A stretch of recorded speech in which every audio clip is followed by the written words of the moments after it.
आखिरकार इस पूरे वॉर के अंदर हमने देखा कि कैसे यूएस और इज़राइल के साथ कौन-कौन खड़ा है। यहाँ पे हमें मिडल ईस्ट पूरा दिखाई दे रहा है क्योंकि ईरान ने मिडल ईस्ट को भी नहीं छोड़ा, तो ये सब एक साथ हो गए हैं। यूरोपियन यूनियंस के सारे देश ऑलमोस्ट इस टाइम पर यूएस और इज़राइल की पूरी देखभाल कर रहे हैं या फिर मैं बोलूँ पूरा समर्थन कर रहे हैं ईरान के खिलाफ। लेकिन क्या आपने कभी सोचा है कि एक्चुअल में ईरान के साथ कौन खड़ा हुआ है? कौन आएगा ईरान के लिए लड़ने के लिए? ईरान के ऑल टाइम लॉन्ग स्टैंडिंग जितने भी अलायंसेस हैं वो हैं सीरिया, रशिया और चाइना। रशिया और चाइना स्पेसिफिकली बहुत ही बड़े अलायंस में है ईरान के साथ। सीरिया खुद ही अपने वॉर में इतनी बिजी रहती है कि वो ईरान को सपोर्ट कर पाएगी, वो भी यूएस और इजराइल के अगेंस्ट जाके। ये अपने आप में एक बहुत ही अनबिलीवेबल सा कुछ है, इसको भरोसा करने लायक बिल्कुल भी नहीं है पूरी बात। लेकिन बात यहाँ आती है कि रशिया और चाइना इतना चुप क्यों है?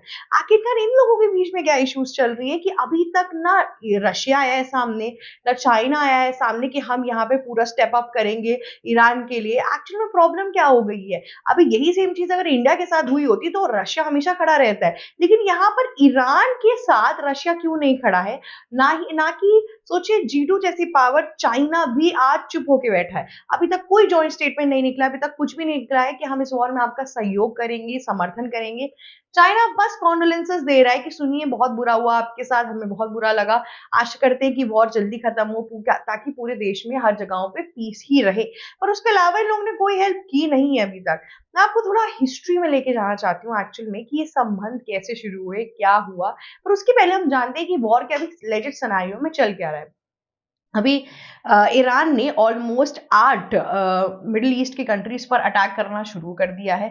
मिडल ईस्ट की कंट्री भी रिटेलिएशन करने के पूरे फॉर्म में। देखिए ईरान की जो पूरी वॉर है यूएस और इजराइल के साथ, उसमें इजराइल सबसे बड़ा गेम खेल रहा है क्योंकि यूएस बता रहा है कि ये देखो ये सारी जगहें हैं जहाँ पे ईरान के न्यूक्लियर फैसिलिटीज है, ईरान के सोल्जर्स, ईरान की चीजें, वहां पे तुम्हें टारगेटेड अटैक करना चाहिए। साथ ही साथ इजराइल ने पूरी तरीके से थाम लिया कि ईरान को भी ऑलमोस्ट खत्म कर ही देंगे। जैसे गजा सिटी पे पूरा कब्जा करने का इन्होंने सोचा था, वैसा ही यहाँ पे ईरान के साथ भी करने का सोचा है। ईरान और इजराइल का कभी भी वंडर गाला ला कभी रहा ही नहीं है। इनफैक्ट ईरान ही वो एक कंट्री थी जो पैलेस्टीन के पूरे सपोर्ट में खड़ी थी और उन्होंने बोला था कि अगर तुम गजा सिटी पर एक मास एक्सोडस करने की कोशिश करोगे तो मैं तुम्हारे साथ, तुम्हारे खिलाफ खड़ा हूं और तुमको गजा सिटी को ले जाने नहीं दूंगा। लेकिन इधर सिचुएशन पूरी चेंज हो चुकी है। इधर यूएस और इजराइल मिलकर बहुत ज्यादा अटैक्स कर रहे हैं ईरान के ऊपर। ऑलरेडी ईरान के अंदर काफी डिस्ट्रक्शन हो चुका है, पर फिर भी ईरान के पास पावर है, ईरान की इकोनॉमी स्ट्रांग है, ईरान के पास जो मिलिट्री बेसिस है वो भी स्ट्रांग है, ईरान के पास एक अच्छा खासा न्यूक्लियर पावर एसेट तो नहीं है, पर फिर भी एक एटॉमिक एनर्जी वेपन्स है उसके पास जिससे वो सर्वाइव कर सकता है इस वॉर में। ईरान के एयर डिफेंस इतना स्ट्रांग नहीं है, पर ईरान के पास ठीक ठाक मिलिट्री है। मिडिल ईस्ट के कंपैरिजन में अगर आप देखेंगे तो उस हिसाब से ठीक है कि वो सर्वाइव कर ले जाएगा। अब ट्रम्प का कहना है कि ये वॉर 2 हफ्ते तक चल सकती है। ईरान भी इस वॉर को पूरा केपेबल है ले जाने के लिए। प्लस ईरान ने खमीनी की मौत के बाद से अपने अंदर एक आक्रोश बढ़ लिया है कि मैं तो सबको गिरा कर ही रहूंगा चाहे कुछ भी हो जाए। तो उस आक्रोश के चलते इस टाइम पर आप देखेंगे कि किस तरीके से ईरान एकदम जज्बाती स्टेप्स ले रहा है, जिसका अगर आप इंटेलेक्चुअल लेवल पे देखेंगे, जियोपॉलिटिकली देखेंगे तो उसका कोई सोल्यूशन नहीं है और उसकी जरूरत भी नहीं है यहाँ पे कुछ भी। लेकिन यहाँ पे हो रहा है। अब बात करते हैं कि सबसे पहले रशिया को उठाते हैं कि रशिया क्यों नहीं ईरान का साथ दे रहा है। देखिए रशिया इस टाइम पर पिछले 2-3 साल में जब से उनका वॉर चल रहा है यूक्रेन के साथ, वो कंप्लीटली इंटरनेशनली उन्होंने परफॉर्मेंस अपनी देना बिल्कुल बंद कर दिया है। इंटरनेशनली उनका सहयोग सिर्फ और सिर्फ इंडिया के साथ दिखा है, वो भी तब जब इंडिया के ऊपर 50% टैरिफ लगा था यूएस की तरफ से, तब भी रशिया ने अच्छा खासा स्टैंड लिया था। हालांकि स्टैंड की ऐसा जरूरत नहीं थी, पर इंडिया के साथ फिर भी वो खड़ा रहा, ट्रेड डील्स की, चीजें की, हेल्प आउट किया इंडिया को ताकि इंडिया बेटर परफॉर्म कर सके। लेकिन यहाँ पर अगर आप देखेंगे उनके जो अलायंसेस कम्युनिस्ट कंट्रीज के साथ थे, वेनेजुला के साथ थे, ईरान के साथ थे, इन सब जगहों पे व्लादिमीर पुतिन ने बिल्कुल स्टैंड नहीं लिया। इनफैक्ट इतना ही नहीं, अगर आप देखेंगे तो इस पूरी जगह पे व्लादिमीर पुतिन ने कोई भी हेल्प नहीं दी। पहले उन्होंने मदुरो को बोला कि तुम क्यों डरते हो यूएस से, तुम अपने जो तुम्हें मन में आ रहा है तुम वो करो, तुम्हें हमें ऑयल बेचना है तुम बेचो, तुम उनके उससे किसी भी चीज से, डोनाल्ड ट्रंप से डरो ही मत, कुछ भी होगा हम तुम्हारे साथ है। मदुरो ने भी सेम चीज ली, वो भी अपने वेनेजुला ऑयल को बेचता जा रहा था और सबसे ज्यादा ऑयल वो चाइना को दे रहा था। ईरान भी सेम चीज कर रहा था। फिर क्या हुआ, वेनेजुला के जैसे ही प्रेसिडेंट को डोनाल्ड ट्रंप उठाने लेकर आए, किडनैप करके लेकर चले गए दूसरी जगह पे, उसको अभी तक अपनी कस्टडी में रखा हुआ है।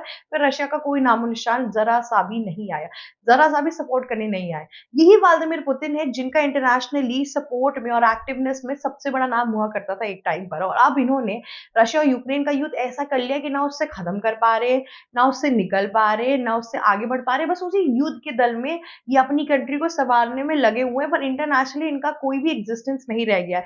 जिसमें उनकी इंटरनेशनली थोड़ी इमेज ठीक करने में इंडिया उनका बहुत हेल्प करता है, पर इंडिया कितना ही कर लेगा, इंडिया की भी अपनी एक लिमिट है, उसको भी तो अपने देश को देखना है ना, उसके ऊपर तो सैंक्शंस लग ही रहे हैं रशिया के साथ दोस्ती करने के लिए, तो अब इसके आगे कितना ही कर लेगा इंडिया, तो इंडिया वहां पे एक फुल स्टॉप ले लेता है। अब बात करते हैं चाइना की। चाइना ने तो भैया ईरान के साथ इतना बड़ा गेम प्लान किया है। पहले ईरान को 40 साल के लिए उनसे पेट्रोल खरीदने, क्रूड ऑयल खरीदने का पूरा दावा किया। चाइना ने ईरान से सबसे ज्यादा क्रूड ऑयल खरीदा है सस्ते दामों पर। इतना ही नहीं, अगर आप देखेंगे तो मतलब चाइना ने कंप्लीटली ईरान का काफी समर्थन लिया क्रूड ऑयल के बेसिस पर। देखिए चाइना और रशिया के बीच में एक कंपटीशन चलता है कि सेंट्रल एशिया का किंग एक्चुअली में बनेगा कौन। अब देखिए इस कॉम्पिटेटिव घड़ी में अगर चाइना सिर्फ रशिया से ही तेल खरीदता रहेगा तो ऑब्वियसली बात है, ये कोई माइंडफुल डिसीजन तो है नहीं यहाँ पर, तो इसीलिए वो ईरान से भी खरीदता है। ईरान ने भी बोला कि हाँ तुम तेल खरीदो, इससे इनके डिफेंस टाइज तेज हो रहे थे।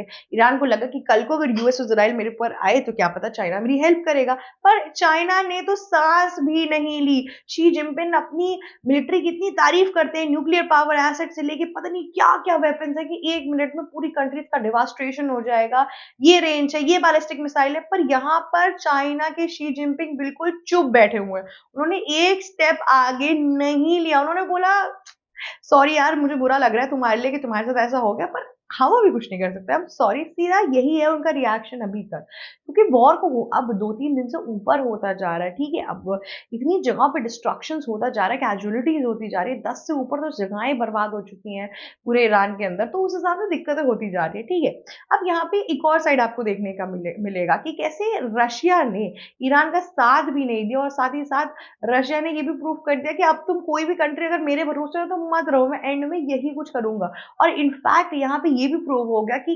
कैसे ये शी जिनपिंग ने भी अपना पूरा फायदा देखा, क्योंकि 8 कंट्रियों से आपकी ईरान ने इस टाइम पे कॉन्फ्लिक्ट कर ली है। उन 8 कंट्रीज के साथ हैवी इन्वेस्टमेंट चल रहा है, चाइना का भी, और रशिया का तो इन्वेस्टमेंट भी नहीं है, पर रशिया खुद ही इतने घायल है कि वो इंडिया को क्या ही सपोर्ट करेंगे।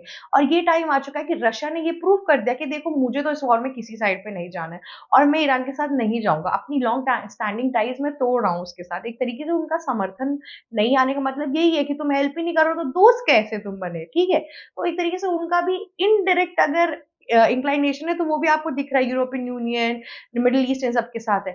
चाइना के भी जो बिगेस्ट इन्वेस्टर्स है वो इन लोगों के साथ है। तो इस बेसिस पे अगर आप देखेंगे तो आपको समझ में आएगा कि किस तरीके की चीजें हो रही हैं यहाँ पर। इतना ही नहीं, अगर हम इस पूरे गेम के अंदर आगे बढ़ते तो आपको ये भी समझ में आएगा कि इन दोनों ही कंट्रीज ने जितनी भी ये इस्लामिक रेडिकल्स हैं, कम्युनिस्ट कंट्रीज हैं जिनका साथ देने का बहुत वादा करती हैं, सोवियत यूनियन और आपके ये चाइना, इन सारे लोगों ने दगाबाजी कर दी। तो ये याद रखो कि अगर तुम चाइना और रशिया के भरोसे हो तो एंड में कुछ भी नहीं होगा। इस टाइम पर रशिया ने अपना साइड में स्टैंड लिया, रशिया ने बोला मैं किसी का साथ नहीं दे रहा हूं, मैं अपना जा रहा हूं किनारे, मुझे इस वॉर से कुछ लेना देना नहीं है। और सिमिलर चीज आप इंडिया के भी पैराग्राफ में देखोगे, इंडिया को अब स्टैंड लेना पड़ेगा, इंडिया को अपनी चुनौतियां अब मल्टीपोलरिज्म से नहीं हटानी पड़ेगी, अब इंडिया को एक स्टैंड लेके एक जगह पे स्थित होना पड़ेगा। ये चीज बहुत ज्यादा इंपॉर्टेंट है इस टाइम पर, और अगर ये चीज नहीं किया तो दिक्कत ही दिक्कत आने वाली है, क्योंकि सब अपना वर्ल्ड स्टैंडिंग ऑर्डर ले रहे, कोई भी नहीं चाहता है कि मैं वॉर के अंदर आऊं, कोई भी अपने सैनिक आगे नहीं भेज रहे हैं। तो इसीलिए इस पूरे केस में हमें उस हिसाब से एक्ट करना होगा। देखिए वेनेजुला के भी टाइम पे चाइना और नॉर्थ कोरिया ने कहा कि हम ये कर देंगे वो कर देंगे, यूएस नहीं कर पाएगा, यूएस अपनी मनमानी कर रहा है, कैप्चर करने की कोशिश कर रहा है, पर वो कुछ नहीं कर पाए। वेनेजुला का एक्टिंग प्रेसिडेंट बन के बैठ गए डोनाल्ड ट्रंप, उसके पूरे तेल के ऊपर उसका कब्जा है। तो यहाँ पर ईरान के साथ भी सेम हुआ, ईरान भी अकेला हो गया। तो इसीलिए आपको ऐसे ट्रस्ट वर्दी अलायंसेस बनाओ जहां पर आप स्टैंड ले सको, आपका एक पॉइंट क्लियर रहे, क्योंकि ईरान के साथ जो हुआ वो आज वो किसी के साथ भी हो सकता है। इसीलिए हमें अपना स्टैंड क्लियर करके चलने की बहुत ज्यादा जरूरत है। आज के लिए बस इतना ही। अगर आपको ये वीडियो अच्छी लगी तो प्लीज लाइक, शेयर, सब्सक्राइब और कमेंट करना मत भूलिएगा। जाते जाते बेल आइकन भी आप हिट कर दीजिएगा। Thank you so much for watching our video. ABC Hindi news, आज ही जुड़िए हर खबर के साथ।